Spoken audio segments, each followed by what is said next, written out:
Hello दोस्तों, very good afternoon. आप सभी का स्वागत है एग्जामपुर में और मैं हूं अमृता। आज हम यहाँ पर बात करेंगे एक स्पेशल इवेंट के बारे में, एक स्पेशल फर्टिलाइजर यानी उर्वरक के बारे में, जिसका नाम है लिक्विड नैनो यूरिया। यह बहुत ही ज्यादा फेमस है, बहुत ज्यादा अभी चर्चा का विषय है और बहुत ज्यादा फेमस होता जा रहा है। तो इसलिए इस टॉपिक के ऊपर एक वीडियो बनाना बहुत ज्यादा जरूरी था, ताकि यहाँ से जो प्रश्न बनते हैं वह आप अपने आगामी परीक्षाओं में कर सके। और एक नॉर्मली तौर पर भी अगर आप करंट अफेयर से जुड़े हुए हैं तो इस तरह के जो मुख्य प्रमुख बिंदु होते हैं उनको समझना यहाँ पर बहुत ज्यादा जरूरी है। तो सभी को नमस्कार, आ जाइए सभी यहाँ पर। और सबसे पहले तो आप सभी चित्र में देख ही सकते हैं, नरेंद्र मोदी जी हैं। और आपको मैं बता दूं कि हाल ही में गुजरात में नरेंद्र मोदी जी गए और देश के पहले तरल नैनो यूरिया संयंत्र का इन्होंने यहाँ पर उद्घाटन किया है। और यहाँ पर आपको यह भी ध्यान में रखना है कि इसका जो उत्पादन है वह भारतीय किसान उर्वरक सहकारी लिमिटेड द्वारा यहाँ पर किया जाता है। तो जो यहाँ पर मैं आपको यूरिया बता रही हूँ, सबसे पहली बात यह है कि इससे पहले जो यूरिया है वह क्रिस्टल फॉर्म में यूज किया जाता था, क्रिस्टलीकरण करके यूज किया जाता था। लेकिन अब यह लिक्विड के फॉर्म में, एक तरल अवस्था में ला करके इसको यूज किया जाएगा, जो एक्चुअली में नैनो पार्टिकल्स है। साथ में आपको ध्यान में रखना है कि यह हमारे देश का पहला स्वदेशी यूरिया है। इससे पहले हम बाहर से आयात करते थे, लेकिन अब यह हमारे देश में ही बन जाएगा। और इसके लिए जो सेंटर ओपन करने की बात की गई है वो कहां पर की गई है, तो आप लिख सकते हैं यहाँ पर कि कलोल में, जो कि गुजरात में स्थित है। यहाँ पर आप देखेंगे कि इफ्को यानी इंडियन फार्मर्स फर्टिलाइजर कॉर्पोरेशन, इन्होंने इसको बनाया है और यह स्वदेशी यूरिया है। साथ में आप लोग यहाँ पर ध्यान में रखिएगा कि भारतीय किसान उर्वरक सहकारी लिमिटेड क्या है और कहां पर यह स्थित है। तो यह भारत की सबसे बड़ी सहकारी समिति में से एक है और जिसका पूरा स्वामित्व भारतीय सरकार के अंतर्गत रखा जाता है। साथ में आपको यह भी ध्यान में रखना है कि जब इसकी स्थापना 1967 में की गई थी, उस टाइम पर सिर्फ 57 कॉर्पोरेशन यानी कि 57 जगह के लिए ही यह कार्य यहाँ पर करता था। लेकिन आज के समय यह किसानों की अंतर्व्यवस्था को देखते हुए और साथ में बीमा को देखते हुए, बिजनेस यानी व्यवसाय को देखते हुए लगभग 36,000 अलग अलग समितियों में अपना निवेश करता है और कार्यरत है। साथ में आपको यह भी ध्यान में रखना है कि तरल नैनो यूरिया है क्या। तो सबसे पहले हम यहाँ पर समझेंगे कि यूरिया एक रासायनिक नाइट्रोजन उर्वरक है। आप सभी को यह बात बहुत अच्छे से पता होगी कि जब कभी भी हम किसी पौधे के बारे में बात करते हैं तो पौधे की ग्रीनरी के लिए, पौधा हरा रहे और पौधे के भोजन के रूप में नाइट्रोजन सबसे ज्यादा यहाँ पर उपयोग किया जाता है। दूसरी बात, जब हम इसको देखते हैं यह लिक्विड फॉर्म में है, यह तरल अवस्था में पाया जाता है। इससे पहले जो कुछ भी हम यहाँ पर उपयोग कर रहे थे वह ठोस अवस्था में या फिर क्रिस्टल के फॉर्म में यूज किया जाता था। साथ में यह सफेद रंग का होता है और इसके साथ ही, जैसा कि मैंने आपको बताया, नाइट्रोजन की बहुत ज्यादा आवश्यकता होती है और नाइट्रोजन को नाइट्रेट के रूप में ही हमेशा पौधा यहाँ पर ग्रहण करता है। तो जब कभी भी हम इसके बारे में बात करेंगे कि यह कैसे बेहतर है, जो आप पारंपरिक तरीके से यूरिया का उपयोग कर रहे हैं उससे यह किस तरीके से बेहतर है, तो आप समझिएगा कि कृत्रिम रूप से जो नाइट्रोजन यहाँ पर प्रदान किया जा रहा है, यह पौधे का एक प्रमुख पोषक तत्व यहाँ पर है और यह नैनो पार्टिकल के रूप में यहाँ पर उपस्थित होता है और नाइट्रोजन के विकल्प के रूप में हम इसको पौधे को यहाँ पर दे रहे हैं। और यहाँ तक कि अगर जब आप इसका स्प्रे करते हैं अपने खेतों में या अपने पौधों के ऊपर, तो जो भी पेड़ पौधे होंगे उसकी पत्तियों से, स्टोमेटा से, आप सभी को पता होगा कि जो स्टोमेटा होता है वह ट्रांसपिरेशन और रिस्पायरेशन यानी श्वसन और वाष्प उत्सर्जन के लिए बहुत ज्यादा कार्यरत होता है। तो यह सीधे स्टोमेटा से ही प्लांट के अंदर पहुंच जाता है। दूसरी बात, यहाँ पर यह तरल अवस्था में है तो इसीलिए यहाँ पर जो आवश्यकता है वह 25% तक कम कर दी गई है। मान लीजिए कि जैसे आप पहले यहाँ पर 200 गुना किसकी जरूरत है, यूरिया की, तो अब केवल यहाँ पर 100 गुना ही जरूरत है। यानी कि लगभग 50% यूरिया की खपत इस टेक्निक को या इस यूरिया को अगर आप यूज करते हैं तो काफी कम यहाँ पर हो जाती है। साथ में आपको ध्यान में रखना है कि अगर आपने एक बॉटल लिया, उस बॉटल में है लिक्विड नैनो यूरिया और वह जो बॉटल है उसको अगर आप देखें तो लगभग वह 500 ml की अगर बॉटल है तो उसमें आप देखेंगे कि 40,000 मिलीग्राम लीटर नाइट्रोजन उसके अंतर्गत पाया जाता है, जो कि एक भारी मात्रा है।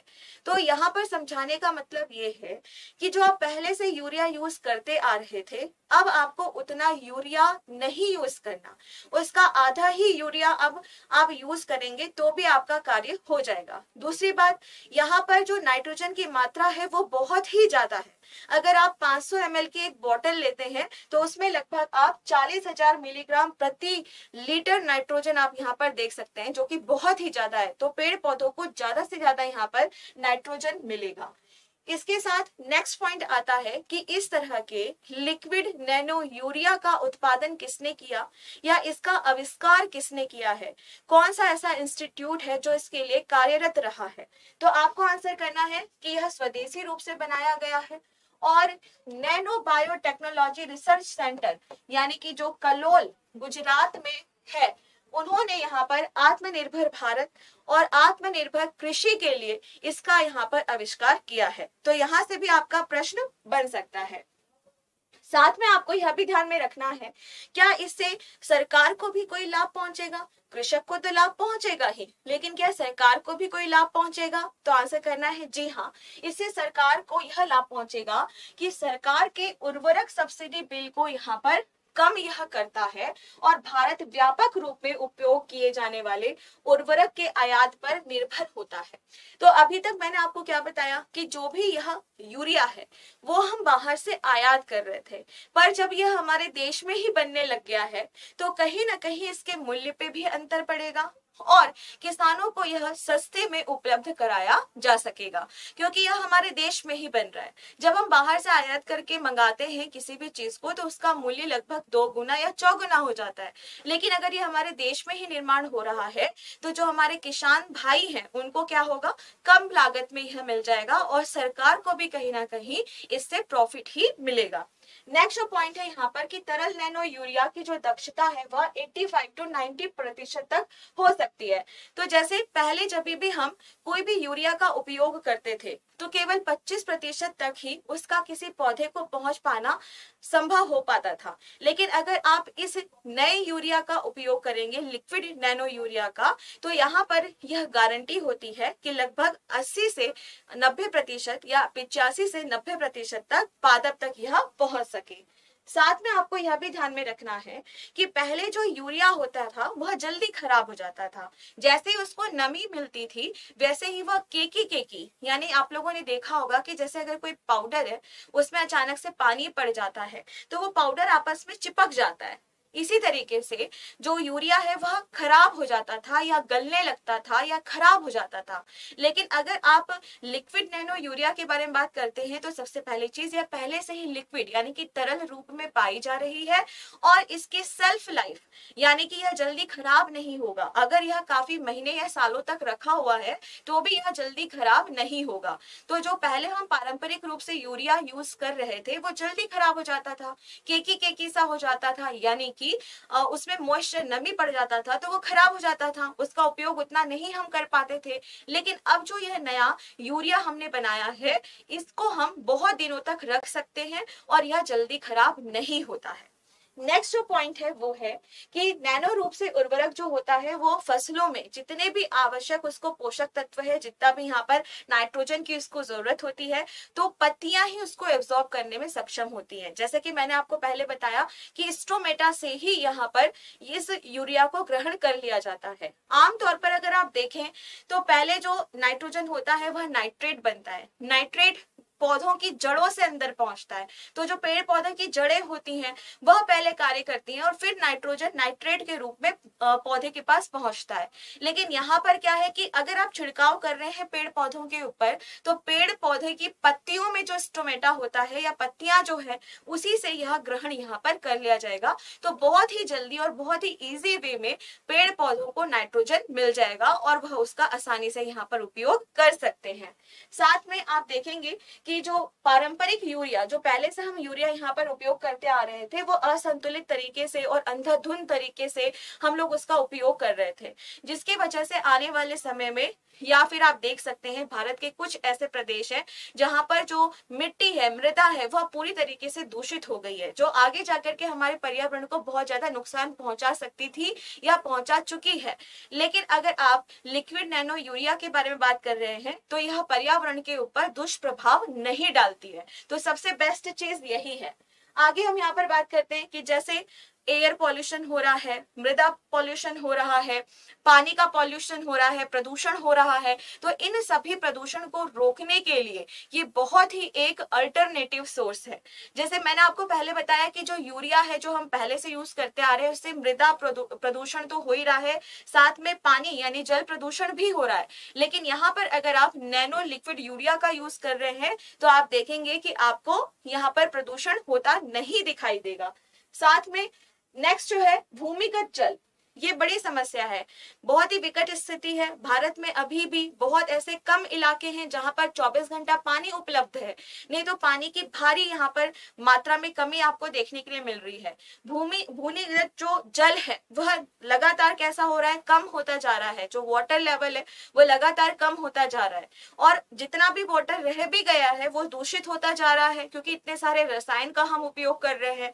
तो कहीं ना कहीं जो भूमिगत जल है, ठीक, उसको क्या करें, यहाँ पर बचाने का कार्य भी हम इसके माध्यम से कर सकते हैं, क्योंकि यह पॉइजनस नहीं है, यह जहरीला तत्व इसके अंतर्गत नहीं आता है। नेक्स्ट पॉइंट, आपको यह भी पता होगा कि जब भी हम इरिगेशन यानी कि सिंचाई करते हैं तो कुछ पानी जमीन के अंदर, मृदा के अंदर या फिर धरती के अंदर जाता है, और कुछ पानी बहते हुए आगे जाकर के कहाँ मिल जाता है, किसी जलाशय में मिल जाता है। तो जल प्रदूषण होने की संभावना ज्यादा होती है। लेकिन अगर हम लिक्विड नैनो यूरिया का उपयोग करते हैं और इसका स्प्रे करते हैं तो यह पत्तियां ही ऑब्जर्व कर लेती हैं। तो ज्यादातर आप देखेंगे कि इरिगेशन के टाइम पर यानी सिंचाई के माध्यम में आप देखिएगा कि बहुत ज्यादा यहाँ पर यूरिया के संपर्क में पानी नहीं आ रहा है, और कहीं ना कहीं जल प्रदूषण से और मृदा प्रदूषण से भी हम लोग यहाँ पर बच रहे हैं। नेक्स्ट पॉइंट यहाँ पर बनता है कि किसानों के लिए आवश्यक है। हाँ, बिल्कुल आवश्यक है, क्योंकि यह कम लागत में आपको ज्यादा यूरिया मिलेगा। इसकी जो सेल्फ लाइफ है, यानी अगर आप इसके रख रखाव की बात करें या इसको अगर हम रखे हुए बहुत लंबे समय तक, तो यह जल्दी खराब नहीं होता है। और दूसरी बात, बहुत ही मतलब पहले से 50% से भी कम यहाँ पर कटौती आप देख सकते हैं कि इनको ज्यादा पैसा खर्च यहाँ पर नहीं करना पड़ेगा। तो इसीलिए यह बात है कि भाई आय के हिसाब से अगर आप देखें या लॉजिस्टिक तरीके से आप यहाँ पर देखें तो किसानों के लिए यह एक तरीके से वरदान की तरह साबित होगा। चलिए, तो यही मुझे आप लोगों को कुछ यहाँ पर बताना था, यही आपका मेन पॉइंट था, जहां पर आप ध्यान रखिएगा सबसे पहले कि कब इसकी घोषणा की गई, कहां पर इसको बनाया गया, इसका उद्घाटन कहां पर हुआ, और साथ में कौन सा ऐसा इंस्टीट्यूट है जो इसको बना रहा है, और किस तरह की टेक्नोलॉजी का उपयोग यहाँ पर किया गया है। तो आज के सेशन को हम लोग यहीं तक रखते हैं। कमेंट करके जरूर बताइएगा कि यह इंफॉर्मेटिव वीडियो आपको कैसी लगी।